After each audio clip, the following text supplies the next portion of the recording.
Hey, fire starters. This is Rebecca here. We are in the process of having a holiday hiatus, and the second podcast that we want to replay for you that was the most downloaded in 2016 was podcast number 160 with Stacey Taggart. It was entitled Freedom and Self-Directed Education at Heritage Farm Gardens. It was a great podcast about how Stacey became kind of an accidental homeschooler like myself. Through different health challenges that she had, she was able to come together with some of her ideologies about education within that. Anyway, it was a really great podcast, and I hope you enjoy. Have a very Merry Christmas.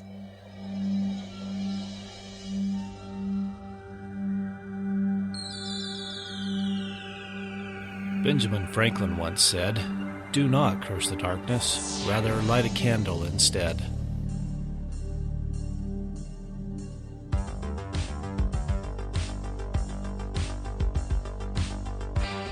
If you're ready to set your mind on fire, then prepare yourself for the luminous mind with your host, Rebecca Bowman.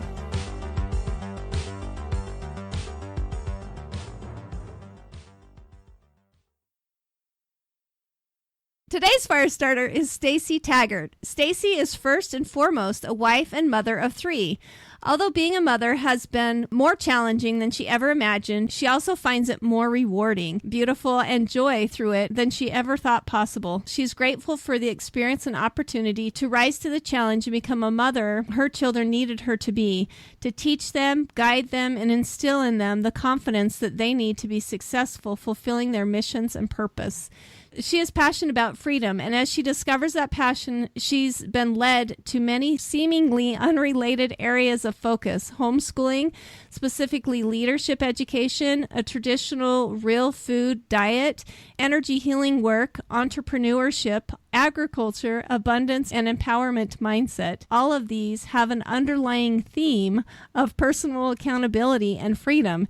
She's happiest when outside spending time with her family or when learning, discovering, and acquiring new knowledge. Welcome, Stacey. Hi, thanks. Good to be here. Yeah, it's going to be fun. And we're going to hopefully get into all those things that you mentioned, all those areas of focus. But before we get into any of that, can you go ahead and tell our audience a little bit more about yourself? Sure. I'm married to a wonderful man, my best friend, and we've been married for 10 years now. And even though we were, quote unquote, older when we got married, we've still been able to grow up a lot together in the last 10 years, and that's really neat to kind of reflect on.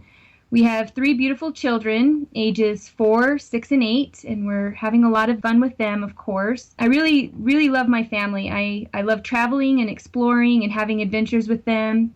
And our most recent adventure is buying a farm and starting an agricultural business that we intend to be a family business, so the children can find their niche in it, and it can be a part of their education and growth, and that can just all work together. We love living in the country. We feel like it's the best place to raise our family. There's so much for us to do and learn about here, so we feel like we have 25 acres of classroom here. And really enjoy that. Well, and how did you find your passion and your mission? I mean, we mentioned so many different areas of focus. Do you just want to kind of give us the background story of how that all fell into place? Sure. It's come together slowly the past 8 to 10 years or so, I would say. And I can't say I even have it all figured out yet, but I'm uncovering pieces of it each and every day, it seems. There's a saying about where your pain is, therein lies your passion, or is your message. That's certainly been the case for me. I haven't felt very well physically and emotionally too, but didn't really know that until my first child was born. Before that, I would complain to my mom, I don't feel well. She'd take me to the doctor, but the tests never really showed much, and so they would tell me, oh, you have this or that syndrome or whatever, and send me on my way. I never really found much relief and just thought, well, I guess that's just the way I am, and I just kind of worked through it. But I had my first child around the same time as 2 of my friends did, and they were bouncing back from their pregnancies and deliveries so much more quickly than I was. And I was looking at them going, how in the world are you doing this? I felt like I was just putting one foot in front of the other, and that was really frustrating for me. So after several months of it just not getting any better, I finally went to the doctor and started that whole process again. When that doctor couldn't find anything wrong with me, he would tell me, oh, you're just depressed, or oh, you're just this, try to put me on an antidepressant medication. And I felt so frustrated because I'm like, I can't take care of my baby. Of course I'm depressed. Like, why can't you figure out what's wrong with me? And so I went from doctor to doctor and specialist to specialist trying to figure out what was going on. And finally, I was getting tired of this whole situation anyway, but one of the specialists gave me a diagnosis of fibromyalgia. And I still remember that day so clearly, even though much of that time was such a blur because I just wasn't feeling well. But he said he really didn't know what was wrong with me. I didn't exactly fit the bill for fibromyalgia, but this was close enough. This was something I could put on my disability paperwork, and I would need to take an antidepressant the rest of my life to manage the pain and other symptoms, and that's just kind of the way it was going to be. And I was stunned. I was absolutely stunned. I don't think I said anything in response because I had gone to him. I had gone to all of these doctors. I'd gone to the experts wanting answers, wanting solutions, and they couldn't give me one. And I wanted someone to help me get to the bottom of it so that I could fix it and feel better. That's what I thought they would do, and that's not at all. And of course I didn't want to put it on disability paperwork. I just thought that was very odd. And so I wasn't angry or mad yet. I was just shocked, and I felt so disillusioned. I'd put my trust in them, and they couldn't help me.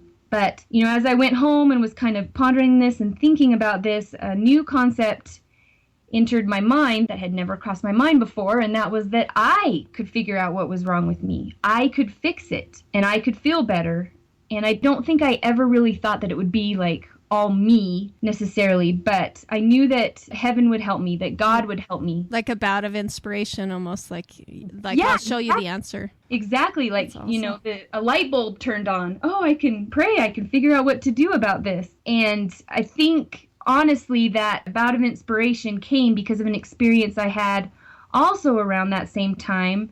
Not to sound too churchy here, and that was when I learned to study the scriptures, like really, truly learn to study the scriptures.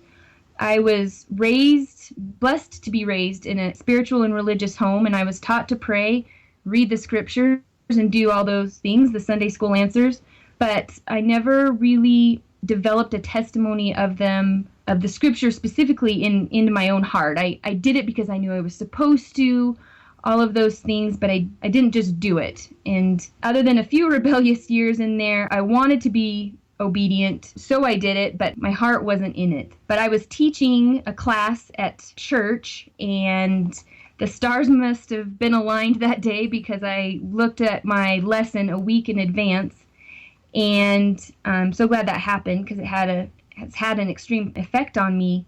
The lesson was on studying the scriptures, not reading the scriptures, but studying them. And there was one really neat quote in particular by a Latter-day Prophet, and he promised these amazing blessings by dedicating a set of time each day to the study of scriptures. So here I was, this brand new mom. I'm feeling completely overwhelmed with life as it is, just caring for a newborn. I mean, you never really are prepared for that, Yeah. And I thought, I need these blessings. I need this. And in addition to not feeling well, of course. So I thought, I'll try just about anything to get some answers, to get some relief, to get some help. And so I decided that I was going to try what he said for a week and then just kind of have a little experiment. I'd go back and tell my class what happened.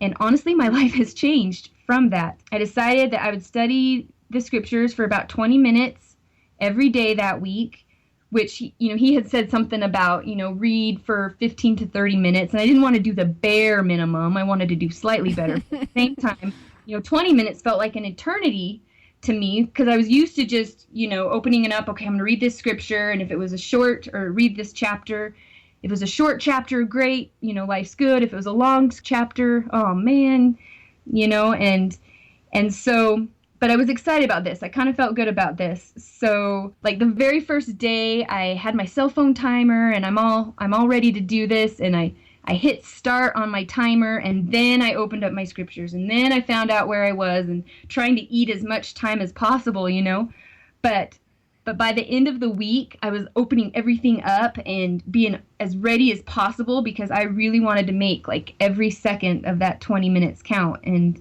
it not only changed my scripture study, but it's changed my life because I've learned, this desire to learn, this ability that I have to go to whatever I want to learn, and I can jump in there and I can learn it and I can grow from it. And it taught me that I have the ability to change things, and I can do so really quickly. I mean, my scripture study changed literally in, a week. I started like Monday and taught the lesson on Sunday, and so 6 days. And so that really had a profound effect on me. So kind of back to my health, I guess, and how that all worked out. When the experts couldn't help me, I knew I had to find answers somewhere, and I did. Thankfully, there's the internet. You can Google anything and find out pretty much anything you want. And I came across a concept called real food or whole food. Same thing, just different words. And so I was doing some research on that, and I eventually was led to traditional cooking methods. And so I changed my diet, changed my family's diet, complete overhaul, and really a lot of relief from that. And so that plus a few other things, I was led to energy work. I've really gotten a lot of relief from that. And so I feel so much better now. And so I'm so grateful for those health struggles that I had because they led me to search, this drive, this desire to find out what was wrong, and that therefore I could find the answers. And so that's been really neat. But I have to say, too, along with that another part of my mission, and it's the biggest and most important part actually, is raising my children.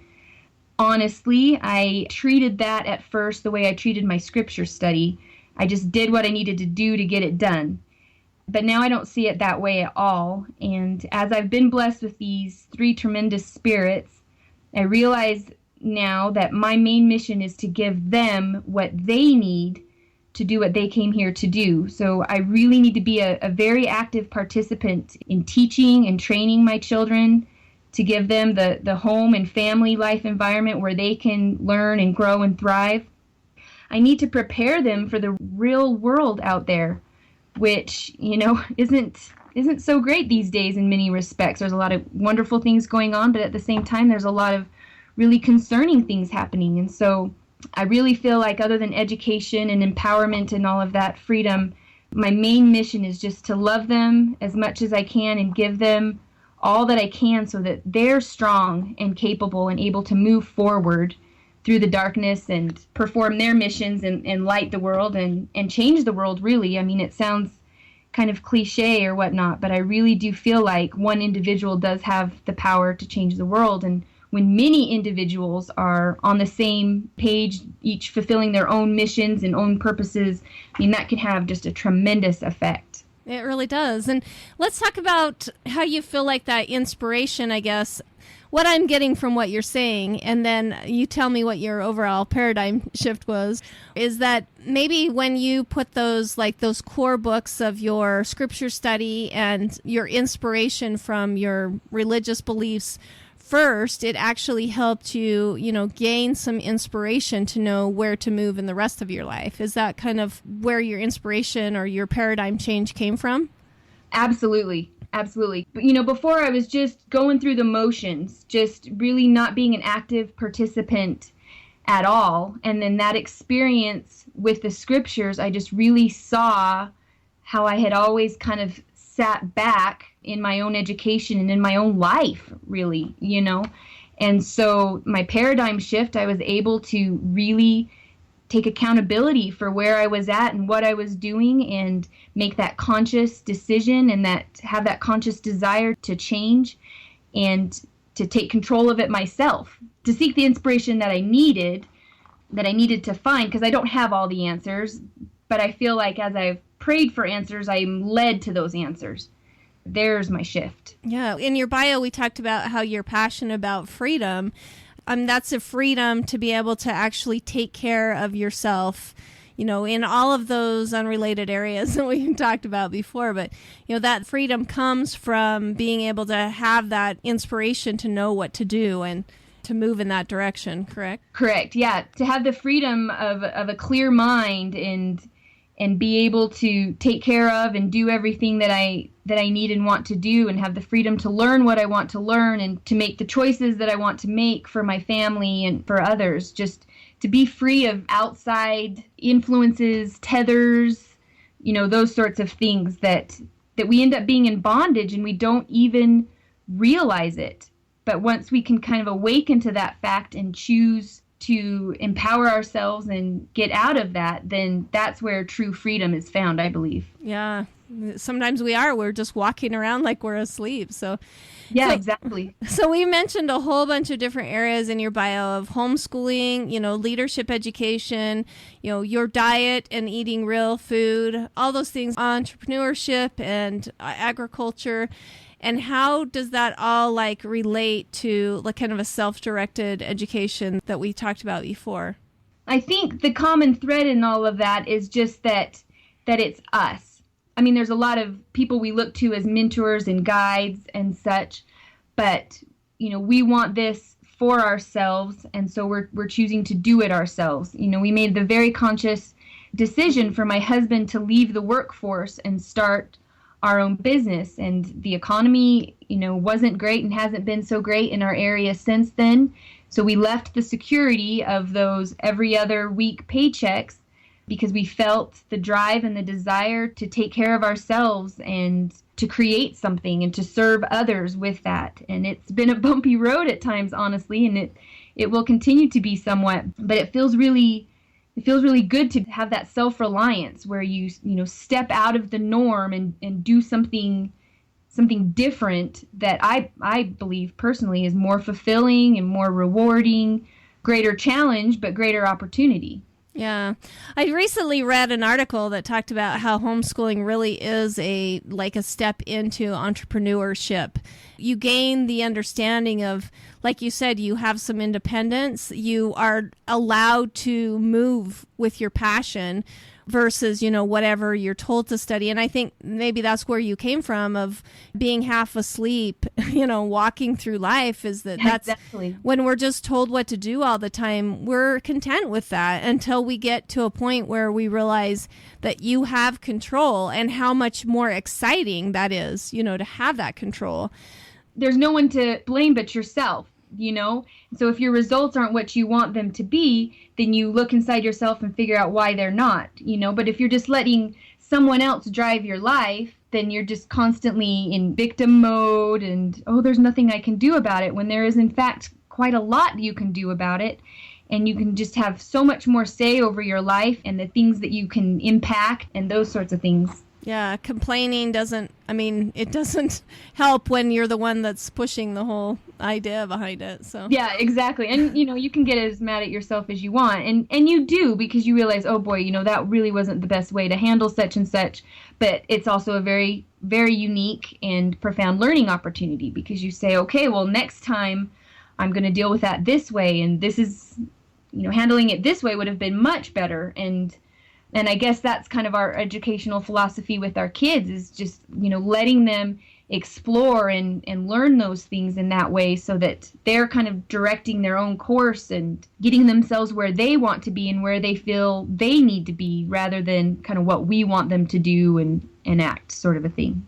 Well, and self-directed education is built on failure a little bit, correct? I mean, like in the public school system, or the way that I at least gained my education, is you studied it, you took a test, and then whatever you got on that score is whatever kind of student you are. You're an A student or a B student or whatever. But failure was not appreciated. It wasn't a idea of learning, that we were able to take what we didn't understand and maybe expound upon that. Or maybe if we didn't have an interest for it and didn't feel like studying for it, that we didn't necessarily have to, you know what I mean? Right.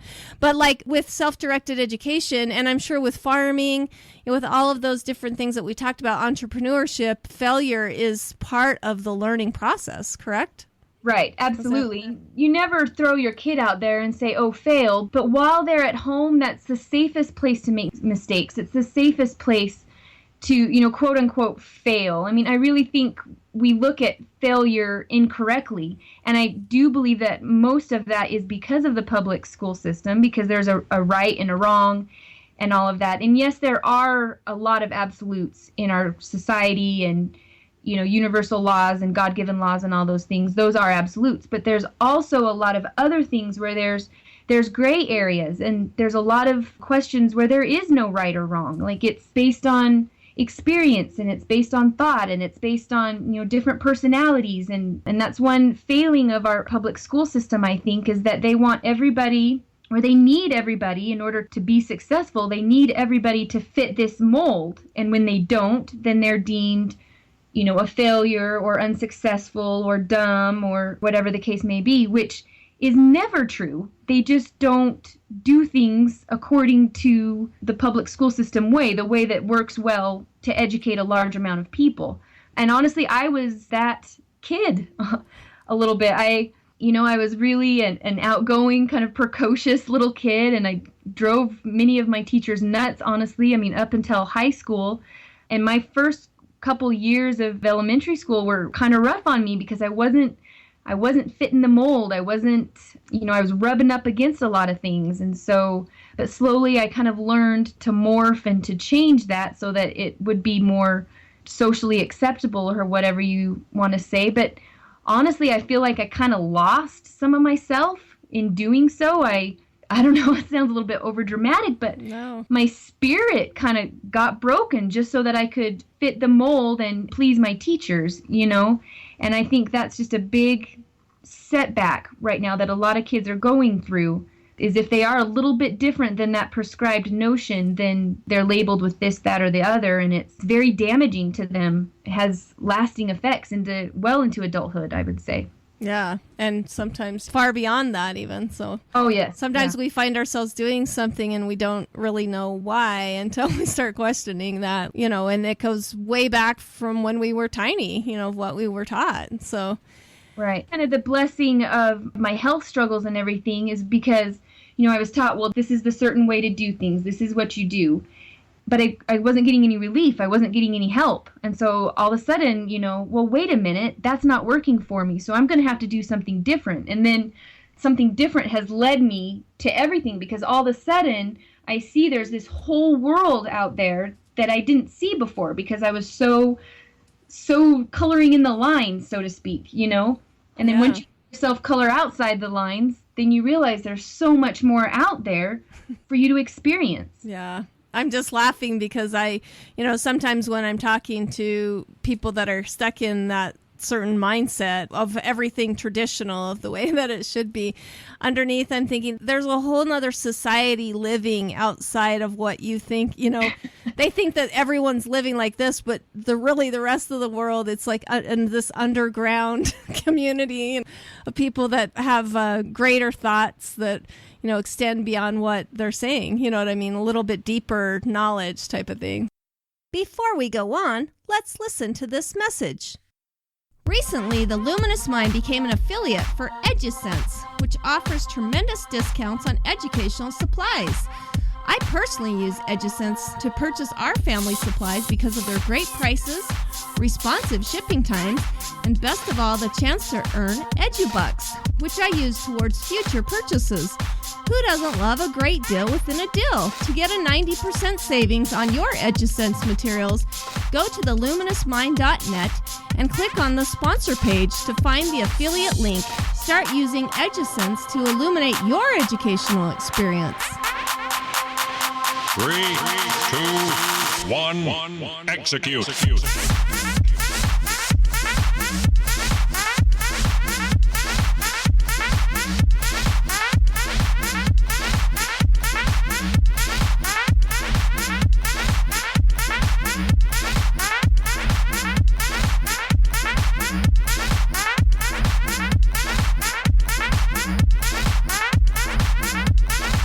Welcome back to The Luminous Mind with Stacey Taggart from Heritage Prepare to Family be blown Gardens, away. teaching us about freedom and self-directed education.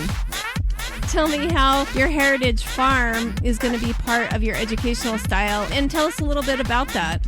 Well, partly because of the area which we moved not too long after starting our diet, we didn't have, it's a smaller community, didn't have access to good produce, good veggies, and so we'd always had our own garden and wanted to do something with agriculture, wanted to have our own business, and kind of said, well, there's no place we can buy organic vegetables. We call it beyond organic because even under organic standards, you still can allow some pesticides in there, which we believe are still very damaging to the body and toxic. So, we don't use any chemicals, any pesticides, herbicides, fungicides, any of those things. It's all just natural, the way great-grandpa and great-grandma used to do it. And so we decided, hey, we could make a go of this, and then after that it was like, well, wait a minute, this really goes well with homeschooling. And so our oldest child, he's got a very entrepreneurial spirit anyway, and so we've really been able to see him bloom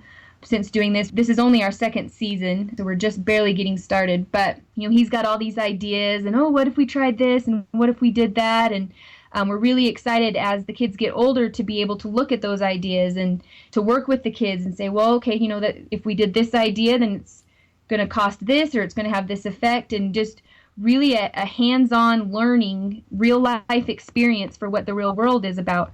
I graduated high school and went to college, and honestly, I fell flat on my face. I didn't know how to take care of myself. I didn't know how to manage money. I didn't know what I wanted to do. I kept choosing majors based on what other people were doing. No, that sounds kind of cool. Maybe I'll try that. It was a big flop. And so we've just felt really strongly to give our children as much as possible, let them explore and experiment and try things while still at home, while still having that safety net there.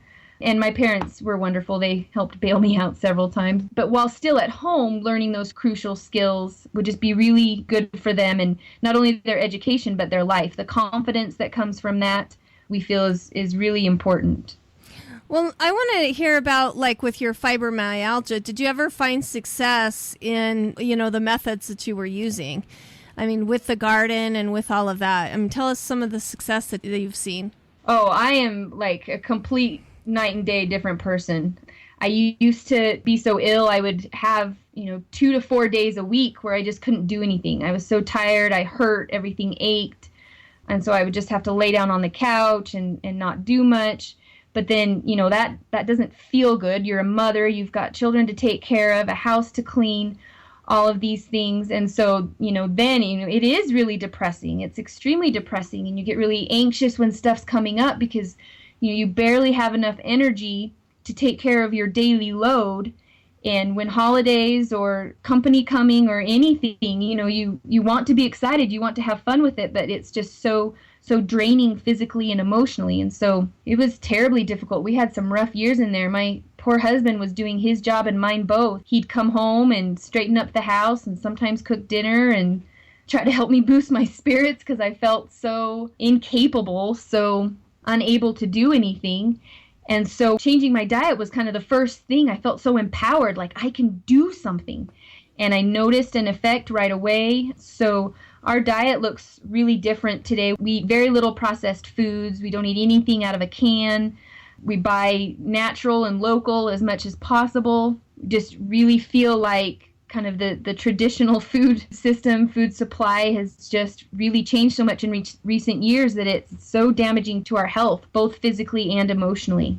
Yeah, well, and I've talked about on our show at least a couple times that the food supply is just, there's not much nutrition in it. It's very depleting in that way. And so then after you changed your food around, you talked about some energy work and different empowerment type things too. It's kind of come off in layers. The food and the diet was the first step, and it gave me enough strength and energy and well-being to kind of move on to the next thing. And then the next thing helped me enough to kind of propel me forward to the next thing. And so it's just really been a wonderful learning experience. We do TJ Ed. We really feel strongly about that. That methodology just really rings true to us. And the first thing they talk about is that the moms need to get their education. And I hope to go back and get a formal education at some point. But when I first found TJ Ed, thankfully I was led to homeschooling early. I think God knew I had a lot of work to do before I'd be really ready to teach my kids. And so my oldest son was 3. And so for 2 years, I just read everything I could possibly get my hands on about homeschooling, and especially towards the methodologies that we feel drawn to. Because when I first started feeling kind of this inclination, like maybe we should homeschool, I'd never crossed my mind to do such a thing before. And then when it came, it was kind of like, what? But, my husband and my parents are kind of going, what in the world are you talking about? Like, you feel better sometimes, but it's still kind of rough here and there. But I've been working on myself all these years since then, and I've been learning new things and reading new books, and one book leads to another and another and another. And so, it's all been part of my education. And so, yeah, it's just a path. It's a stepping stone, Each step propels you to the next. That's great. Did you have other experiences with the other farm, with that? Well, I guess I've had some experiences with my children and not pushing them, not forcing them to learn, and just kind of those experiences we've had with that. That does sound exciting. I want to hear about. Do you have actual stories? Do you want me to go into it? Sure, go ahead. Okay, so our second son was born with a genetic disease, and so he had benign tumors in his brain. And he started having infantile spasms, a form of seizure, when he was 7 months old. And so he was sitting up at the time. He had developed to that point, but then he lost the ability to sit up. And he's had to progress from there and learn and develop everything from sitting up on. And he lost several months of development there, just trying to get the seizures under control and the medication and all of that, which when a child is under age 1, there's so much development that's going on in each of those months that him losing that time was really crucial. So he's still developmentally delayed, but he's making tracks and making progress. And a couple years ago, we had him in a special needs preschool so that he could get his speech therapy and occupational therapy and all of those things. And they kept saying, he doesn't know his colors, he doesn't know his shapes, like, you got to work with him at home. And so I was trying to help him, but every single time I went to him and and tried to make it fun, tried all these different things to encourage him to learn his colors and shapes, he would just get so mad and so angry, and then I would get frustrated, and it was just a not good situation.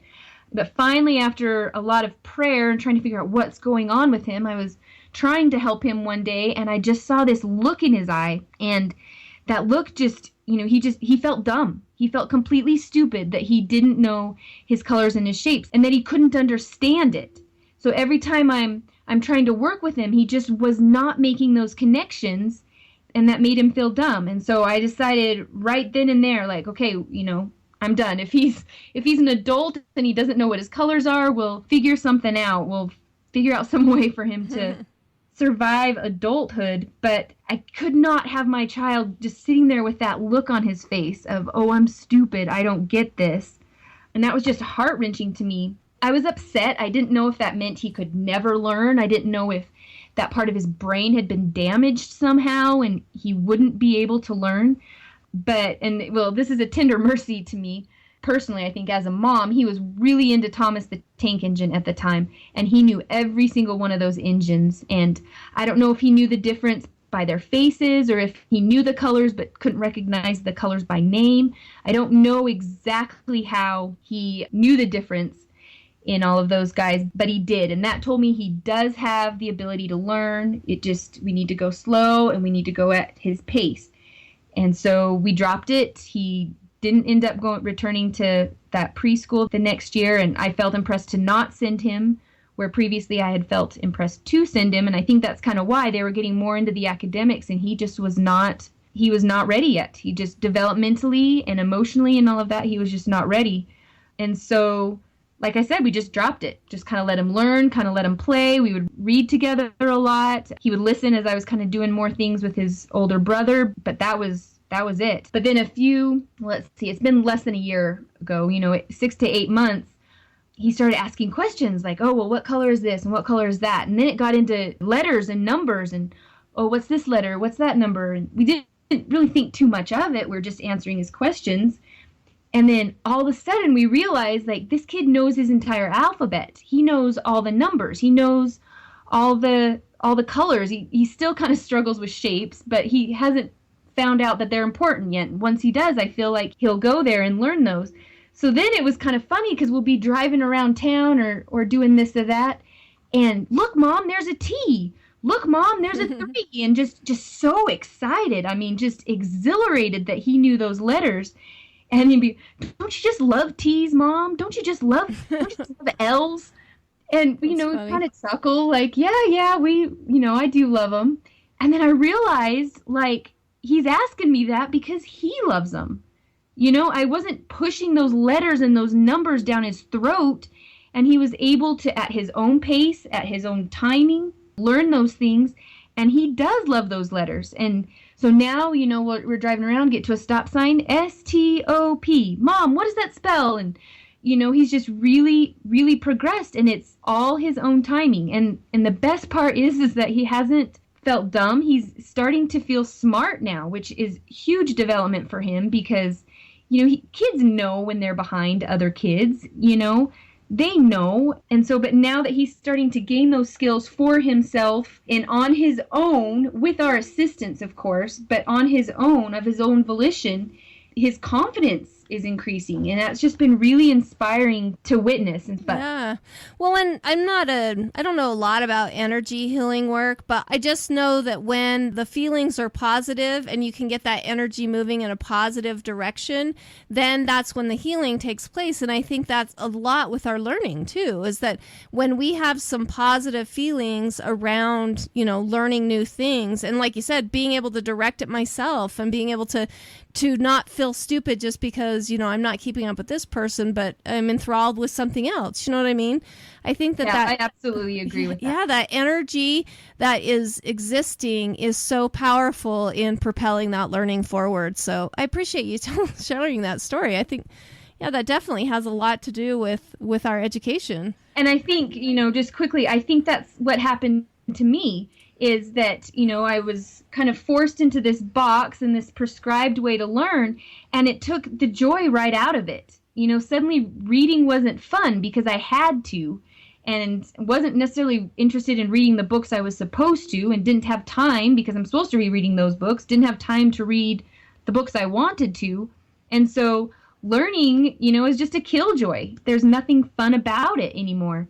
But then once I got so far away from that, all of a sudden I'm like, oh my goodness, I do love to read. I do love to learn. I do love filling my mind with these things. And so that's just really had a profound effect on me. And I'm excited to pass that on to my kids. Yeah. Well, and it obviously had a profound enough effect on you to help with your own healing, correct? I mean, the own positive energy that we were talking about before of how that's helped you work with your fibromyalgia. Yeah, exactly. Great. Exactly. Awesome. Well, tell us, besides studying, are there other personal habits that you feel have been really helpful to your success? I think my personal study times have been really important. When I was first getting on this journey, I had young children with nap times, and so I would just take advantage of that. I was reading books, I was on the internet, I was just doing as much study and research as I could, just gain as much knowledge and information as I could. And I guess I kind of have this drive and desire ever since having that experience with my scriptures and all of that I just always have to be learning something new. And so sometimes I'll get grumpy and my husband will say, oh, just, go get a new book or go read something. And, pretty soon just kind of having that something new just really, really drives me. And so having that study time where I can feed that hunger within me, so to speak. So, and reading books, I think just those habits of always having your hand in something new to learn, some information to feed you and propel you forward, I just think are really important. And now, my kids aren't napping anymore, obviously. And so now I'm sacrificing sleep time. I'm waking up really early in the morning between 4:30 and 5 so that I can get that time in for myself, that time to study, that time to pray, so that I can keep being propelled forward like I was. I don't know. I've always been a morning person anyway, but I would say early mornings are are the best. Yeah. We've talked about the miracle morning before of how, you really do get more done when you get up early because you're finally like all your ducks are in a row, and you've done all the essentials to really helping, like you said, propel that motion forward. So I think it's awesome too, like that learning can do that to us too, that excitement that we feel like just stimulating our brain can cause the rest of our, physical ailments to also feel better. So that's absolutely. I firmly believe in that. And, and once I've been uncovering my purpose and my passion and all of that, a lot of symptoms there alone just fell away because suddenly, I've got more reason to wake up in the morning. I've got more things to pour my heart into. And so just learning and growing, I think, can help incredibly. And that's what we're here to do, ultimately. Yeah, exactly. To really change our life and to hopefully become more than we were when we came in the first place. So yeah, exactly. So tell me, what books have you read that you feel like have been really influential? When we talked about scriptures and things like that, but are there any other books that you'd like to add to that? Well, none specific. I read a lot of different stuff. I wrote down all the TJ Ed books. I really enjoy those. But honestly, TJ Ed is where I found the classics. And so it's hard for me to choose a favorite classic because they're all so influential to me. And so when I read books, I want to read something that's going to change me. I want to be different at the end of the book than I was at the beginning. If I'm a different person at the end of the book, then it's influenced me. And so that's when you purchase, right? You need to buy. Right, yeah, exactly. You check it out from the library first, and then because you want to read it over and over and over again. I'm reading Understood Betsy. I'm not sure, it was a little known classic to me, but I'm reading that right now for the first time, and I'm really enjoying it. And I just love how, whatever you're dealing with in life, and this happens with the scriptures, of course, but it happens with a lot of books, a lot of, good books, worthwhile books. Whatever you're dealing with in your life comes out through those pages, and the answers to your problems, even though they're completely unrelated to whatever's going on in the book, you can find solutions and answers. And I just love that about books. I just love books. That's great. So tell me, if you could leave a legacy, what would it be? And how is that working into your goals of what you're setting for yourself?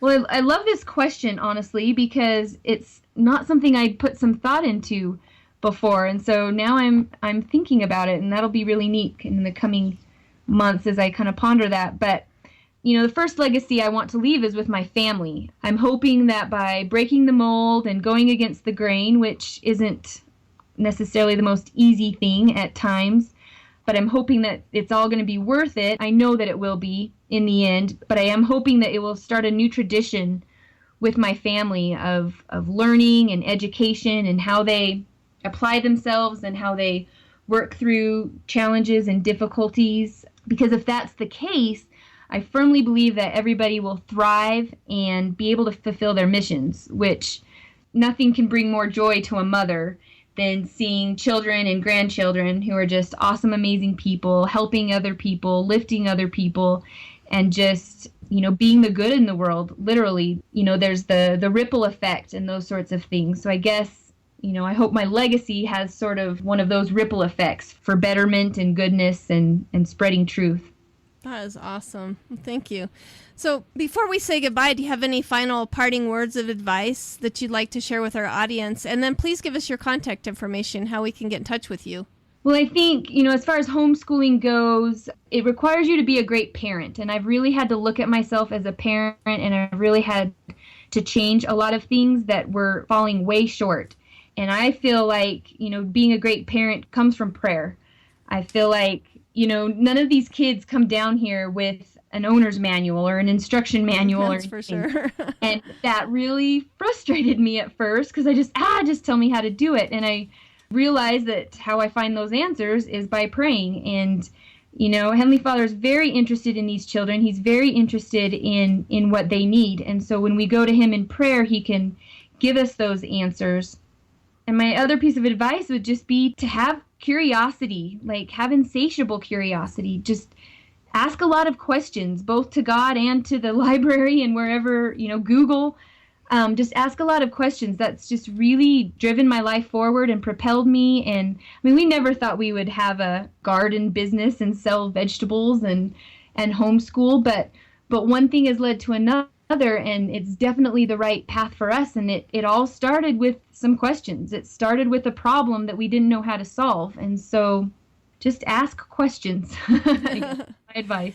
Well, and I feel bad. We really haven't talked a lot about her website. It is actually, there's a blog portion on there. You can get a hold of them and buy vegetables from them and stuff. Do you want to just give us a quick plug on what your website is, what they can find on it, and then give us that kind of contact information? Sure. Well, it's mostly directed toward local people. We're all about local, so that things don't have to be grown and produced in such a way that they can travel, a lot of miles.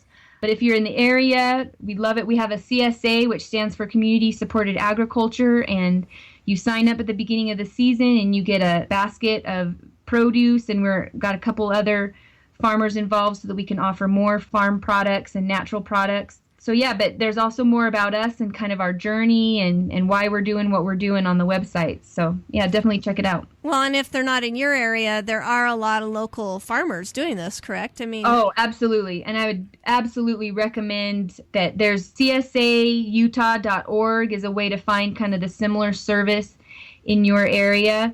But, we put on our promotional materials, the vegetables that are produced commercially in the United States these days is 40% less nutritious than it was just even 50 years ago.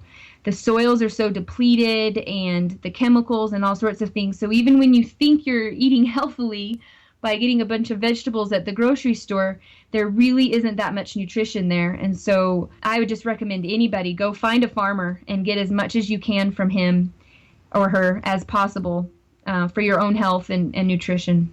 And the website is www.heritagefamilygardens.com.